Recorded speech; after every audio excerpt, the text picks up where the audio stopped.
사람이 떡으로 살 것이 아니라 말씀으로 살아야 한다. 또 우리가 힘과 권력이 아니라 하나님만 예배해야 한다. 또 속이 텅 빈 자랑질이 아니라 하나님을 전적으로 신뢰하는 게 필요하다. 이런 말씀으로 이겨내셨어요.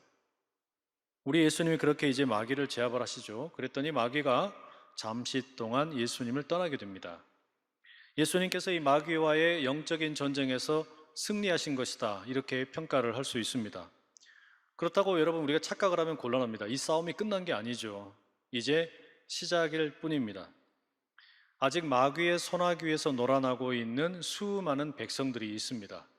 이 온 세상을 향한 하나님의 구원의 메시지가 이제 막 시작할 뿐입니다.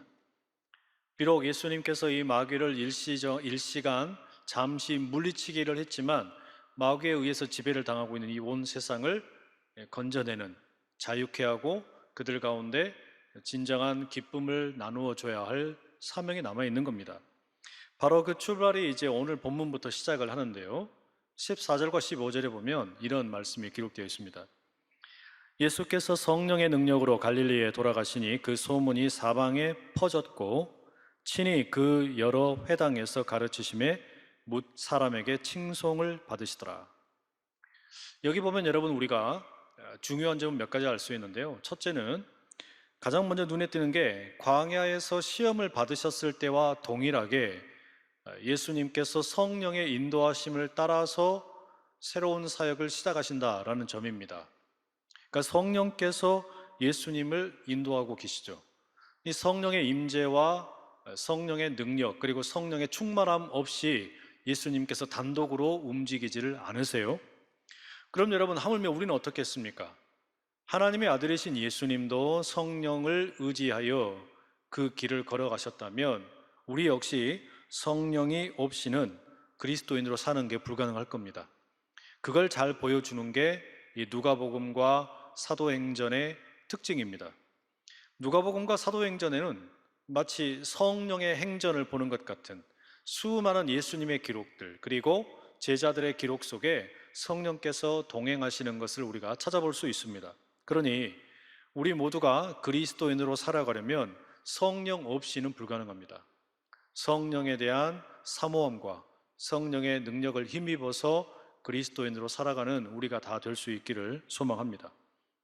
이와 함께 우리가 또 하나 주목을 해보게 되는 건 뭐냐면 광야라고 하는 것이 이제 예수님께서 사탄을 대적했던 그 마귀와의 어떤 싸움을 가졌던 장소인데 그 이후에 이제 하나님 나라의 복음의 출발이 어디이냐라는 점입니다. 그것을 오늘 본문은 갈릴리라고 하고 있죠. 여러분 갈릴리는 예수님의 속된 말로 생활을 하셨던 일상의 자리입니다. 예수님이 가장 이 일반적인 삶을 사셨던 30년 동안 목수의 아들로 사셨던 곳입니다. 예수님께서는 이 하나님 나라의 사역을 하시기 위해서 이 광야의 시험을 이기시고 로마로 가신 게 아니에요. 예루살렘으로 가신 게 아니에요. 그 별 볼 일 없어 보이는 당시 사회에서 그렇게 주목받지도 않던 갈릴리라는 본래 사시던 곳으로 가셨습니다. 바로 거기에서 예수님의 이 하나님 나라 사역이 시작이 되었다는 거예요. 여러분 이게 우리에게 뭘 말하는 것이겠습니까? 우리가 주의 뜻을 받들어 세상을 새롭게 하겠다라고 하는 것이 무슨 세상의 중심으로 들어가고 세상에 뭔가 엄청나게 커다란 일을 감당하러 시작을 하는 게 아니란 말이죠. 내가 살고 있는 현실, 내가 두 발을 디디고 있는 그곳으로부터 하나님의 나라가 시작이 되는 겁니다. 하나님께서 우리에게 맡겨주신 그 현장, 그곳은 어디 멀리 있는 게 아니라 지금 내가 살고 있는 곳입니다.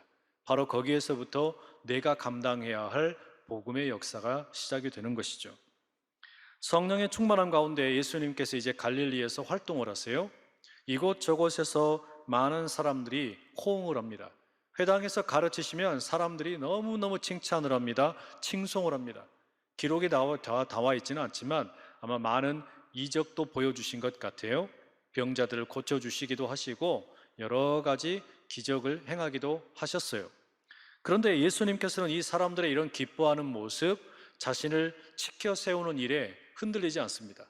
뚜벅뚜벅 무소의 뿔처럼 그 길을 걸어가시는 겁니다. 왜냐하면 사람들이 칭찬하고 사람들이 기뻐하는 것이 예수님의 됨됨이를 결정하는 게 아니기 때문입니다. 우리가 계속해서 보겠지만 예수님의 됨됨이, 예수님의 그 인생의 걸음을 주장하는 것은 사람들의 인기라든지 기뻐하는 모습이 아니라 하나님의 음성에 달려있기 때문입니다. 하나님의 말씀에 예수님의 인생길이 결정되기 때문입니다. 우리도 마찬가지죠. 사람들이 기뻐하는 어떤 인기에 영합해서 가는 게 교회의 길이 아니고 목회의 길도 아닐 겁니다. 우리가 걸어가는 길은 하나님의 말씀에 있고 하나님이 기뻐하시는 것에 달려있다라는 말이에요.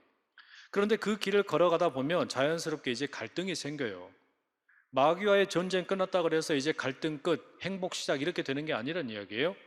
하나님께서 기뻐하는 길을 걸어가려고 하면 영적인 전쟁을 만나게 됩니다. 세상 곳곳에서 암약하고 있는 이 마귀의 세력을 만나게 돼요. 하나님의 나라가 이루어지지 못하도록 방해하는 수많은 일들이 있다는 이야기입니다. 이제 그 갈등의 서막이 본문에 열리기 시작을 합니다. 갈등의 시작은 나사렛이라는 동네에서 비롯됩니다. 예수님이 생활을 하셨던 곳이죠. 예수님의 고향입니다. 마태복음의 기록에 의하면 예수님의 출생 장소는 베들레헴이지만 헤롯이 예수님을 죽이려고 하니까 애굽으로 피신을 하셨다가 헤롯 사후에 나사렛으로 가셔서 생활을 하셨다라는 것을 알 수 있습니다.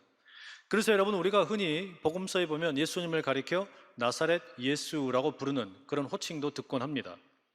갈등의 출발 장소는 어디냐? 나사렛 마을의 회당입니다. 시간은 안식일입니다.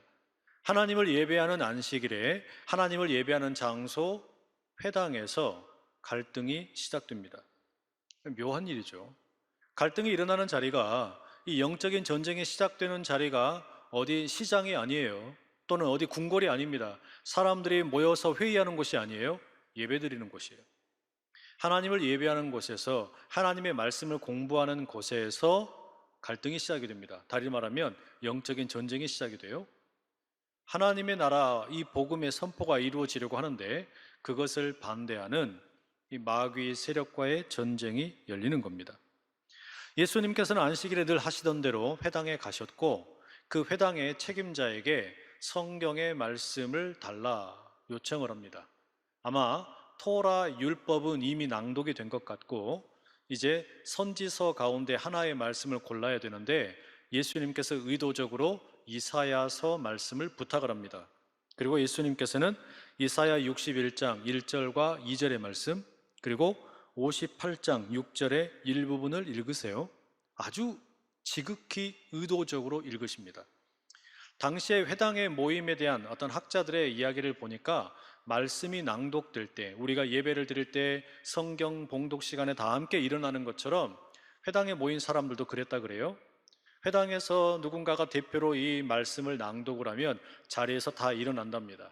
그리고 낭독자의 그 목소리에 귀를 기울입니다. 낭독이 끝나고 나면 사람들이 자리에 앉습니다. 그리고 낭독을 했던 사람이 말씀을 해설해주는 시간이 열리게 됩니다. 예수님께서 이렇게 말씀을 읽으셨어요.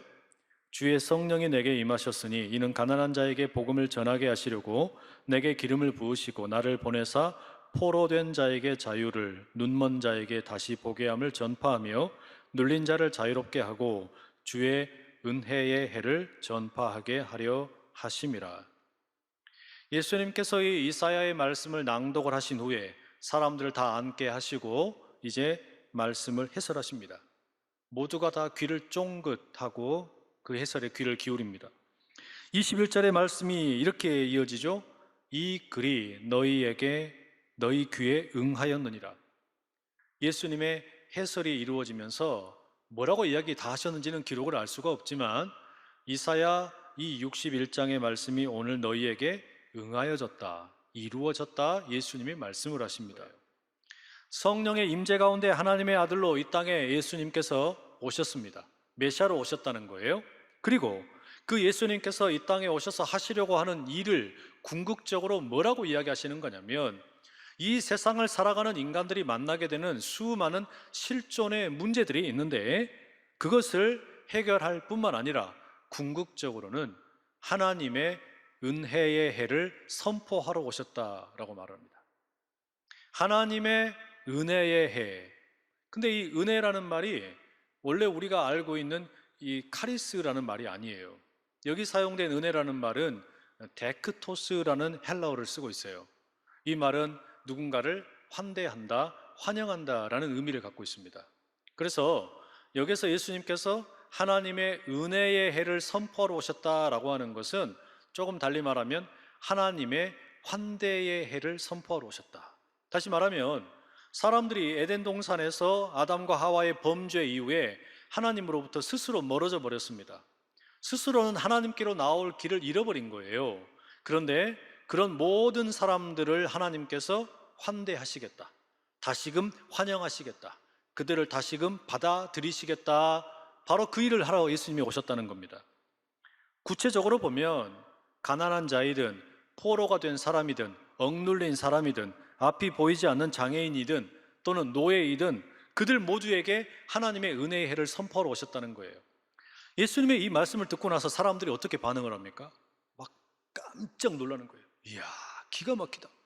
어떻게 저런 이야기를 하실 수가 있지? 그러니까 아마 가난한 사람들은 막 열광적이었겠죠. 이야, 대단하다, 멋지다. 어떻게 저런 이야기를 하실 수가 있지? 막 호응을 합니다. 너무나 은혜로웠어요. 그런데 그 은혜로운 메시지 한편에 사람들이 뭐라고 웅성거리는 거냐면, 근데 메시지는 좋은데 저 메시지를 전하는 저 메신저, 저 예수 우리 많이 잘 알잖아. 목수의 아들이잖아. 요셉의 아들이잖아. 요셉의 아들이 어떻게 저런 이야기를 할 수가 있어? 우리가 저 친구가, 젊은 저 친구가 어릴 적에 어떻게 살았는지 우리가 다 아는데? 과거에 어떻게 살고 있었는지 다 아는데? 저 집의 아버지가 누구고 어머니가 누구고 동생들이 누군지 우리가 다 아는데 어떻게 저런 이야기를 할 수가 있지? 메시지를 공격하지 못하면 메신저를 공격하는 경우가 참 많죠. 정치권에서도 그렇고 사회에서 흔히 사용되는 방법입니다.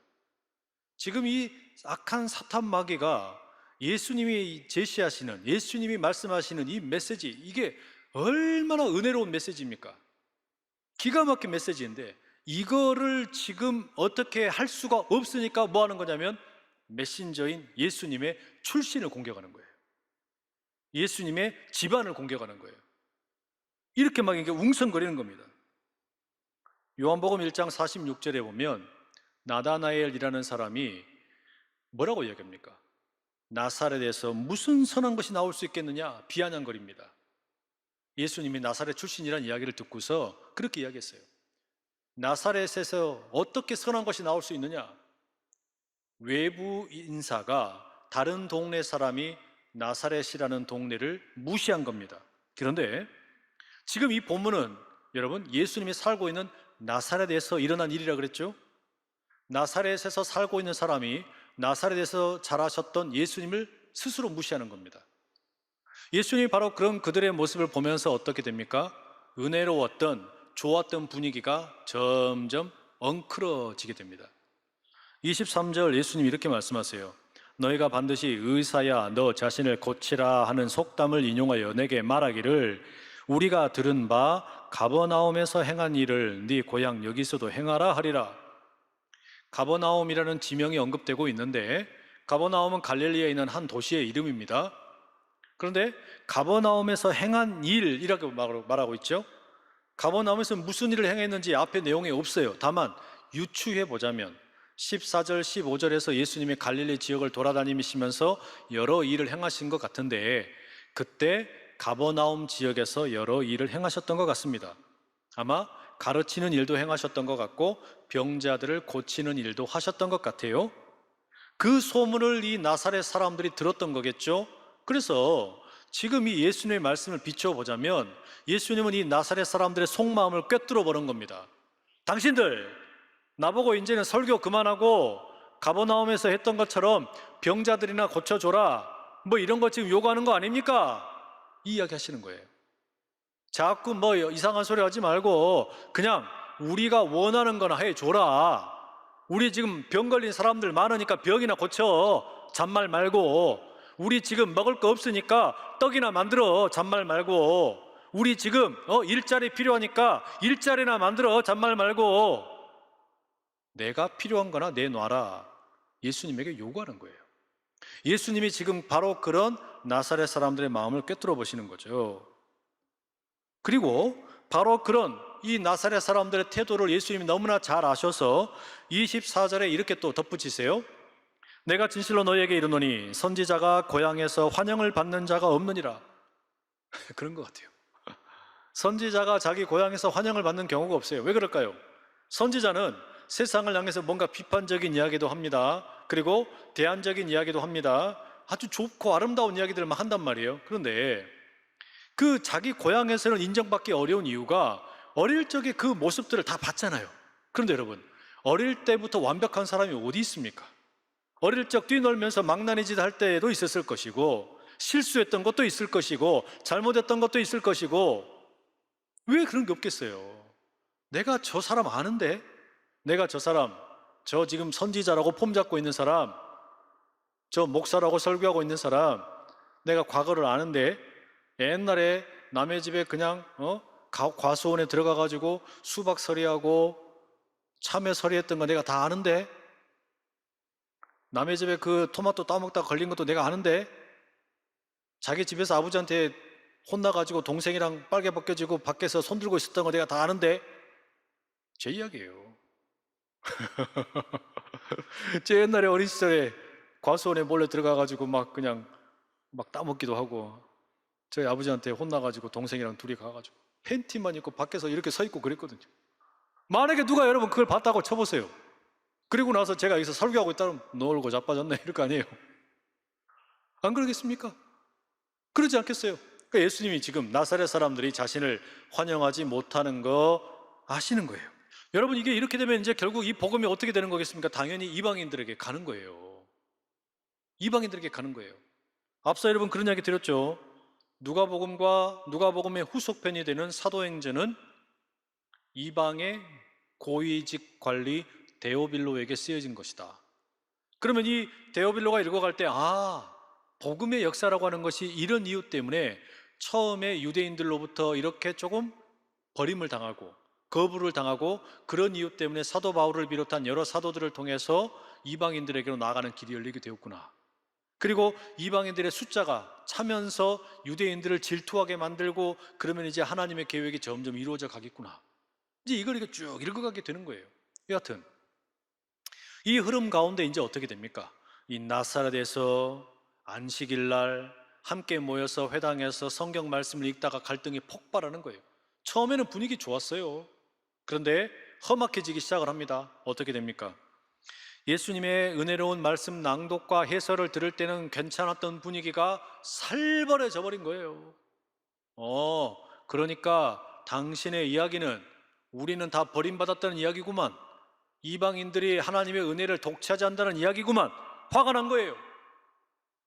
자신들은 선민의식을 가지고 우리는 하나님의 택함받은 유일한 백성이라는 그 자신감 가지고 자존심으로 살았던 사람들인데 이 유대인들의 그 자존심이 지금 완전히 짓밟힌 겁니다. 그래서 이 사람들이 살기를 품어요. 살기를 품고 어떻게 합니까? 예수님을 회당에서 내쫓아 버립니다. 그 다음엔 아예 동네에서 쫓아내버려요. 이게 안식일이잖아요. 안식일인데 심지어 어떻게 하려고 그러냐면 이 동네가 건설된 낭떠러지 절벽까지 끌고 가가지고 예수님을 밀어버리려고 그래요. 그러니까 여러분, 이게 지금 언제라고요? 안식일 날. 장소가 어디입니까? 예수님의 고향 나사렛, 구체적으로는 회당, 말씀을 공부하는 곳이었어요. 여기에서 예수님의 배척을 당한 겁니다. 그럼 다시 한번 보세요. 도대체 뭐가 이 사람들을 이렇게 분노하게 만들었습니까? 아니 도대체 뭐가 이 나사렛 사람들을 화가 나게 만들었어요? 예수님의 말씀 낭독입니까? 아니에요. 예수님의 말씀에 대한 해설입니까? 그것도 아니에요. 예수님의 출신. 어디 출신이냐? 나사렛 출신이라는 것 때문에 예수님을 이렇게 지금 비하하고 무시하다가 은혜를 거부해버린 거예요. 거기에 대해서 예수님이 따끔하게 지적을 하니까 갈등이 터져버렸어요. 이 말씀을 묵상을 하면서 자, 세 가지를 꼭 말씀을 드리고 싶어요. 첫째는요, 앞서 말씀을 드렸던 것처럼 우리는 성령이 없이는 살 수가 없어요. 성령의 임재를 날마다 사모합니다. 성령께서 내 안에 역사하시고 우리의 가정 가운데 역사하시고 나의 일터 가운데서 함께 해주시고 이 교회 가운데 함께 해주시고 그래야 우리가 그리스도인으로 살 수가 있어요. 하물며 예수님도 하나님의 아들로서 이 땅에서 사역을 하실 때 성령의 임재와 능력과 이 성령의 충만하심으로 일을 하셨는데 우리가 어찌 성령 없이 이 일들을 감당할 수 있겠습니까? 성령을 사모하는 이 밤 될 수 있기를 간절히 축복합니다. 두 번째, 우리가 살고 있는 땅에 대한 자부심이 좀 있으면 좋겠어요. 내가 살고 있는 땅, 대한민국까지 갈 필요도 없고 우리가 지금 살고 있는 이 안산이라는 도시에 대한 자부심이 좀 있으면 좋겠어요. 세 번째, 선민의식을 버려야 됩니다. 선민의식을 버려야 돼요. 선민의식은 우리로 하여금 찾아오는 하나님의 은혜를 거부하게 만들어요.